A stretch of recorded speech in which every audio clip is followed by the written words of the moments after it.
Maria sebagai tabut perjanjian baru. Mengapa Maria disebut sebagai tabut perjanjian baru? Dan mengapa kita sebagai umat Katolik sangat menghormati Bunda Maria? Apa sih yang dimaksud dengan tabut perjanjian? Pada Perjanjian Lama dalam Kitab Keluaran disebutkan bahwa tabut perjanjian adalah peti kayu akasia yang berlapis emas. Tabut perjanjian merupakan peti suci yang dibuat atas perintah Allah kepada Musa, dilapisi emas murni dan disimpan dalam kemah suci. Tabut ini menjadi tanda nyata bahwa kehadiran Allah ada di tengah-tengah umatnya. Ada 3 benda penting yang ada dalam tabut perjanjian.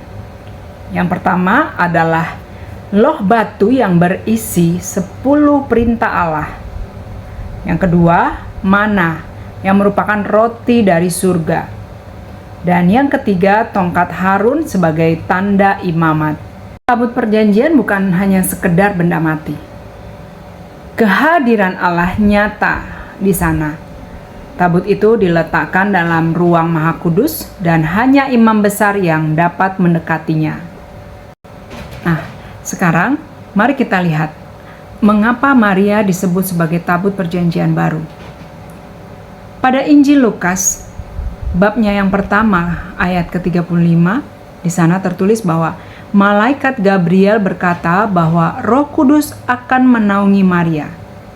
Kata menaungi di sini dalam bahasa Yunani mengingatkan pada Shekinah, yaitu awan kemuliaan Tuhan yang menaungi tabut di zaman Musa. Injil Lukas menggambarkan hal ini dengan sangat indah. Saat Maria mengunjungi Elisabet, banyak paralel terjadi dengan kisah tabut perjanjian lama dalam 2 Samuel ayat 6. Tabut tinggal 3 bulan di rumah Obed-Edom. Maria tinggal 3 bulan di rumah Elisabet. Daud bersuka cita menari.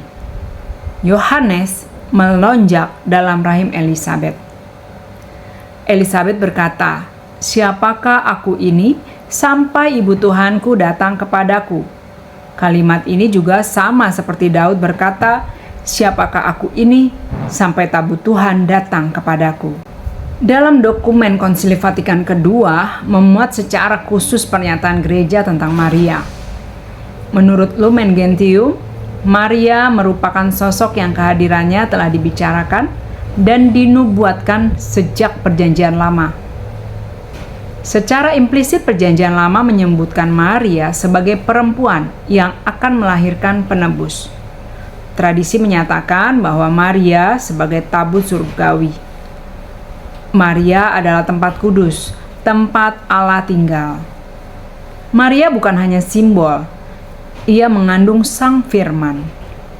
Ia membawa Yesus kepada dunia, berpartisipasi dalam hal keselamatan. Tabut baru yaitu bukan benda mati, tapi pribadi yang hidup dan beriman. Maria bukan sekedar wadah fisik, ia adalah pribadi yang dipilih, dikuduskan, dan dibentuk untuk menjadi tempat Allah hadir secara nyata di dunia ini. Dia adalah tabut perjanjian baru. Bukan untuk disembah, tapi untuk dihormati karena lewat dirinya Tuhan datang menyapa manusia. Dalam Perjanjian Lama, tabut adalah tempat kehadiran Allah yang suci. Tapi dalam Perjanjian Baru, Maria menjadi tabut sejati, karena di dalam rahimnya, firman menjadi manusia. Dalam tabut perjanjian lama, ada firman Allah, mana, dan tongkat Harun. Dalam Maria ada Yesus, firman yang hidup, roti hidup, dan iman agung. Maria bukan sekedar ibu Yesus. Dia adalah tabut perjanjian baru, tempat Allah tinggal di tengah-tengah umatnya. Nah, sekarang kamu tahu kan mengapa Maria begitu dihormati dan disebut sebagai tabut perjanjian baru?